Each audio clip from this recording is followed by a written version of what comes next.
اللهم صل وسلم وبارك على سيدنا محمد وعلى اله وصحبه وسلم. ازيكم حبايبي، عاملين ايه؟ يا رب تكونوا بخير في مصر ومره مصر. وحشتوني كتير من الفيديو اللي فات. حطوا اللايك واشتركوا في القناه عشان يوصلكوا كل جديد مني، عشان قناتي تكبر بيكم ومعاكم. احلى جمهوريه في الدنيا، ربنا يخليكم ليا ويديمكم نعمه في حياتي، اللهم امين يا رب العالمين. بالله عليكم حطوا اللايك واشتركوا في القناة وفعلوا زر الجرس عشان يوصلكوا كل جديد. شير يا جماعة عشان الفيديو يترفع. بالله عليكم، انا والله بتعب في الفيديوهات خالص، ده انا بضطر بس اصور بايد وبصور بايد وبشتغل بايد التانية عشان خاطر ايه، زي ما انتم شايفين والله بايد بصور بايد، حتى الضرة ده باين بايد ماسكها التليفون والايد التانية شغالة بيها عشان ايه يجيلكوا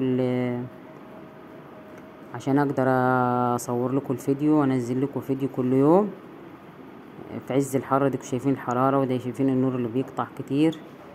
يلا نسمي بسم الله ونصلي على الرسول ونشوف هنعمل اكل السمك النهارده. حلو، سمك مشوي هنتبله بالتتبيله بتاعته، التوم والملح والفلفل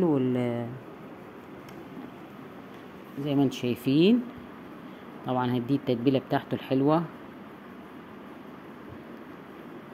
توم وملح وفلفل وكمون، ولازم الكمون ده مهم خالص للسمك. طبعا زي ما انتم شايفين حطله وعصره ليمون على التومه والبتاع ده على اساس نتبل به السمك قام يشرب ويبقى طعمه حلو. زي ما انتم شايفين كده معانا سمك حوالي يعني 2.5 كيلو كده، يعني 2.5 كيلو 3 كيلو مش عارفه والله بالظبط، بس هم في حدود كده. يعني انا ما وزنتهمش ولا شفتهمش. احنا سمك زي ما انتم شايفين، سمك مش كبير قوي، وسط.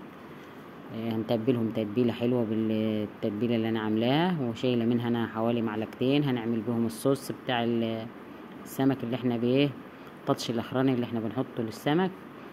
هتشوفوه معايا في اخر الفيديو ان شاء الله.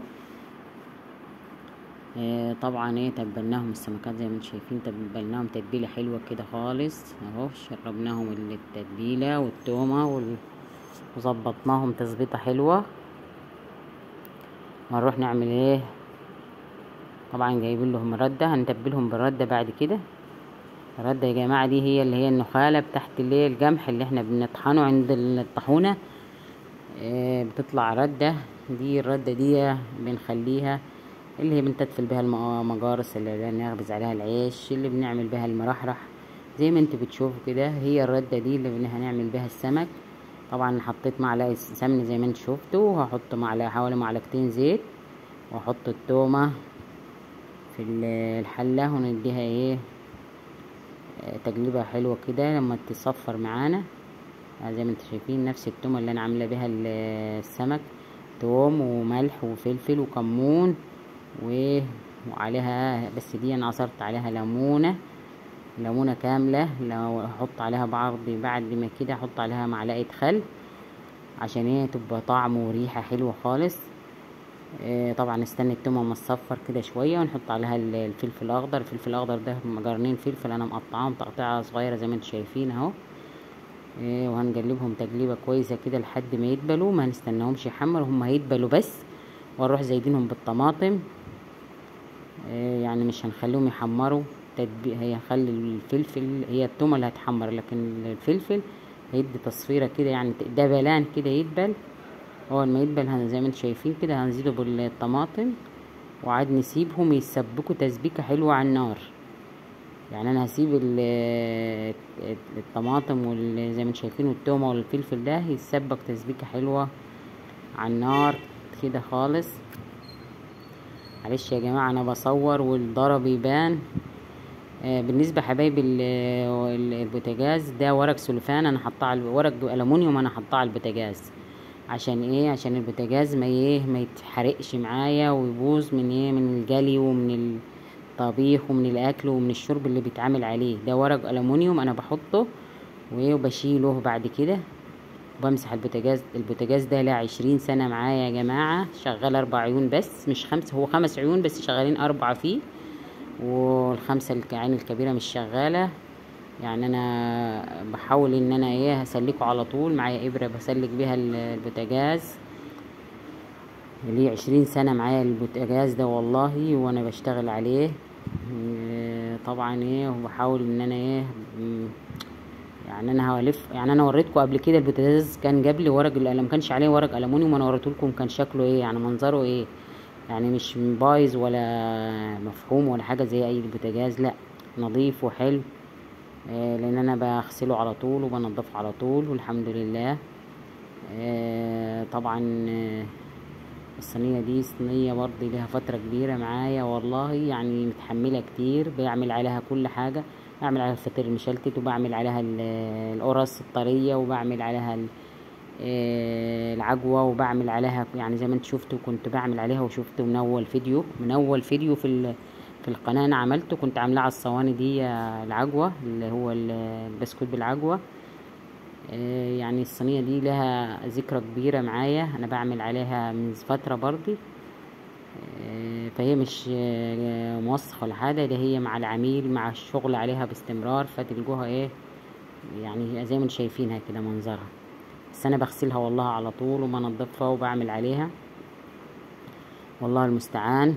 ربنا يعيننا ويسعدنا، اللهم امين يا رب العالمين. صلوا على النبي، اللهم صل وسلم وبارك عليك يا رسول الله.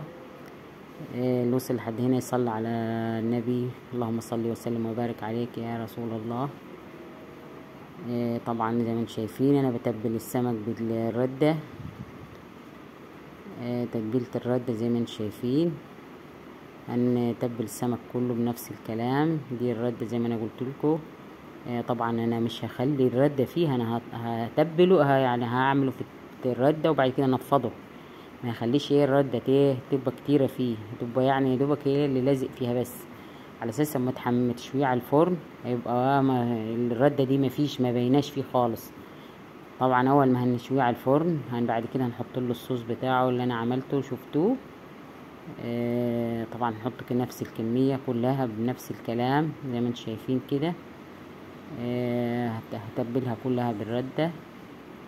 هنحطهم في الصواني. طبعا انا مولع الفرن قبليها بحوالي ربع ساعة عشان الفرن تسخن.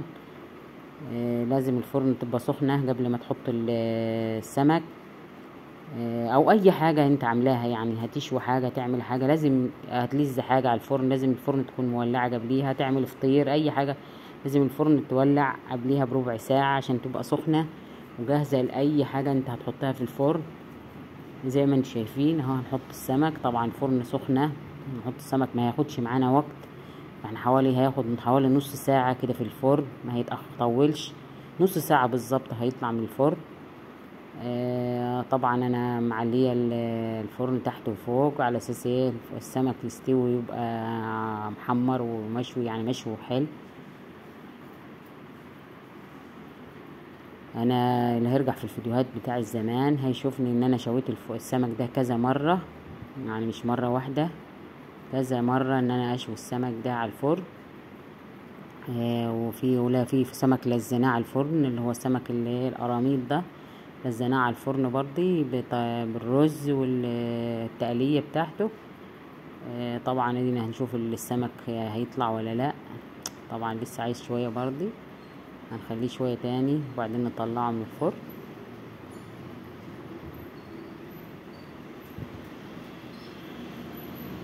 زي ما انتم شايفين عايز شوية تاني، هنخليه يكد 5 دقايق وبعدين نطلعه من الفرن. والله الريحة ضربة الشارع كله، ريحة السمك.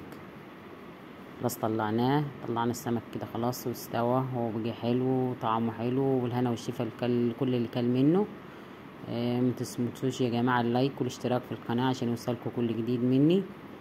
اللي وصل لحد هنا يحط اللايك، بالله عليك حط اللايك وفعلوا زر الجرس عشان يوصلكوا كل جديد. وبكده الفيديو بتاعنا يبقى خلص، واشوفكم في فيديو جديد ان شاء الله، واستودعكم الله الذي لا تضيع ودائعه، واشوفكم في فيديو جديد ان شاء الله، والسلام عليكم ورحمة الله وبركاته.